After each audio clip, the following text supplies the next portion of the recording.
சிவ வழிபாட்டில் பிரதோஷ தினங்கள் என்பது மிகவும் விசேஷமானது.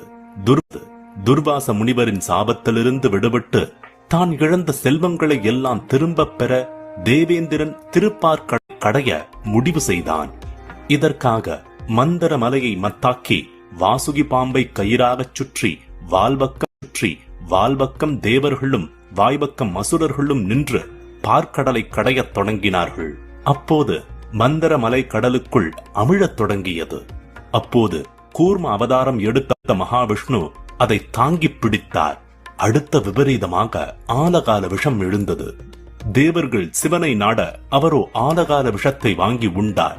அகிலமும் சிவனுக்குள் இருப்பதால் விஷத்தை தொண்டையிலேயே தடுத்து நிறுத்தினார் பார்வதி. உலகை காத்த ஈசன் ரிஷபத்தின் கொம்புகள் நடுவே ஆனந்த தாண்டவம் ஆட அந்த அருள்காலமே பிரதோஷம் என்றானது.